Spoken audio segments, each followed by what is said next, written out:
Hello, welcome to another episode of After School.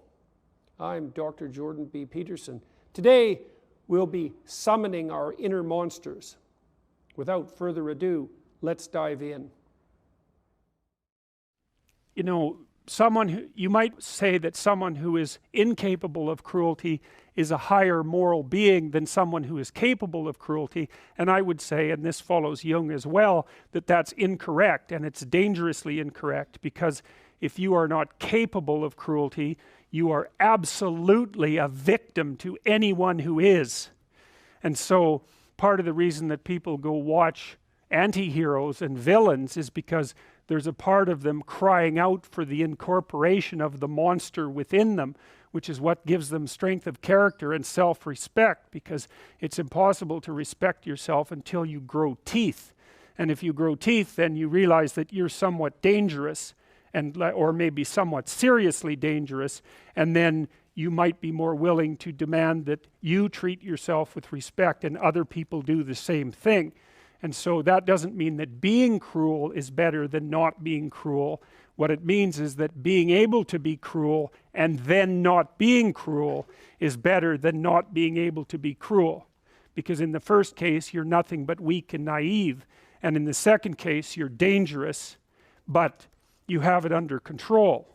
And you know, a lot of martial arts concentrate on exactly that as part of their philosophy of training. It's like, we're not training you to fight. We're training you to be peaceful and awake and avoid fights.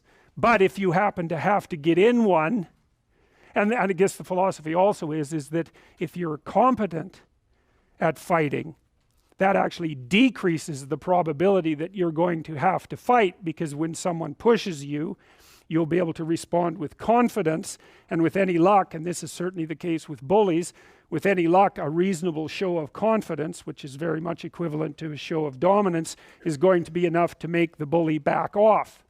And so the strength that you develop in your monstrousness is actually the best guarantee of peace. And that's partly why Jung believed that it was necessary for people to integrate their shadow. And he said that was a terrible thing for people to attempt, because the human shadow which is all those things about yourself that you don't want to realize, reaches all the way to hell. And what he meant by that was, it's through an analysis of your own shadow that you can come to understand why other people are capable, and you as well, of the sorts of terrible atrocities that characterized, let's say, the 20th century. And without that understanding, there's no possibility of bringing it under control. When you study Nazi Germany, for example, or you study the Soviet Union, particularly under Stalin, and you're asking yourself, well, what are these perpetrators like? Forget about the victims, let's talk about the perpetrators. The answer is, they're just like you. And if you don't know that, that just means that you don't know anything about people, including yourself. And then it also means that you have to discover why they're just like you. And believe me, that's no picnic. So that's enough to traumatize people, and that's partly why they don't do it. And it's also partly why the path to enlightenment and wisdom is seldom trod upon, because if it was all a matter of following your bliss and doing what made you happy, then everyone in the world would be a paragon of wisdom. But it's not that at all. It's a matter of facing the thing you least want to face. And everyone has that there's this old story in King Arthur where the knights go off to look for the Holy Grail, which is either the cup that Christ drank out of at the Last Supper, or the cup into which the blood that gushed from his side was poured when he was crucified. The stories vary, but it's basically a holy object, like the phoenix in some sense, that's a representation of transformation. So it's an ideal. And so King Arthur's knights, who sit at a round table because they're all roughly equal, go off to find the most valuable thing. And where do you look for the most valuable thing when you don't know where it is?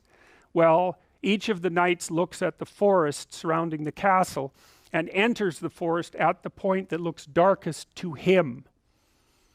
And that's a good thing to understand, because the gateway to wisdom and the gateway to the development of personality, which is exactly the same thing, is precisely through the portal that you do not want to climb through. And the reason for that's actually quite technical.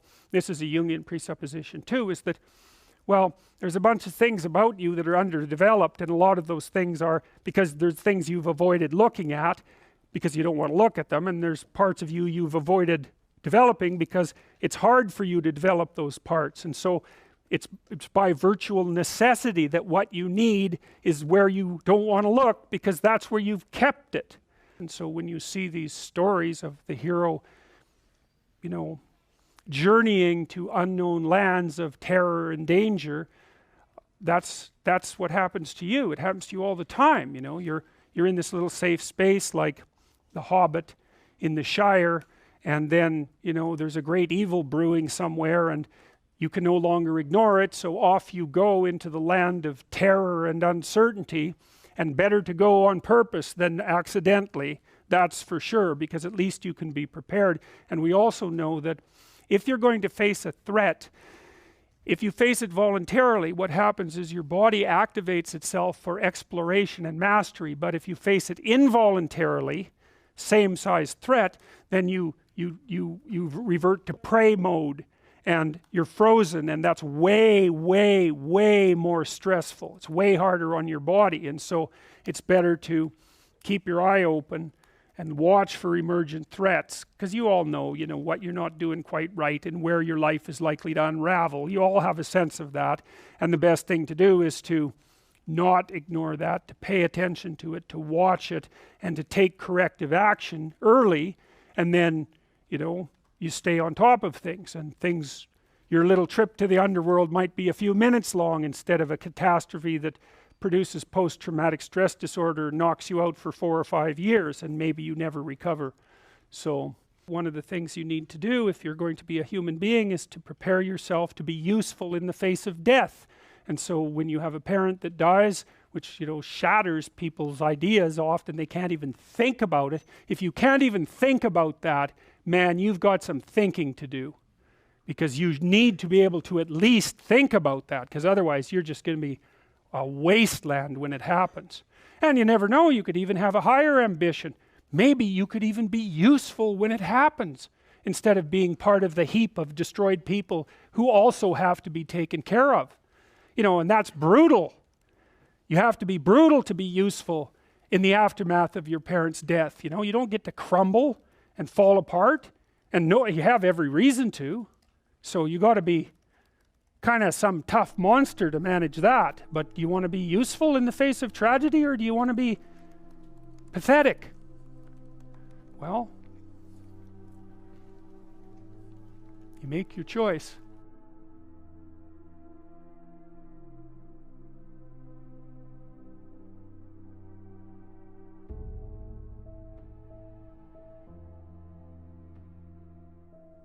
Thanks for tuning into this episode of After School. I appreciate the work this creative animation team has done in bringing my content focusing on psychological matters to their audience in mind in such a creative and innovative manner. Good choice and combination of spoken word and rich, evocative illustration. Thanks, guys.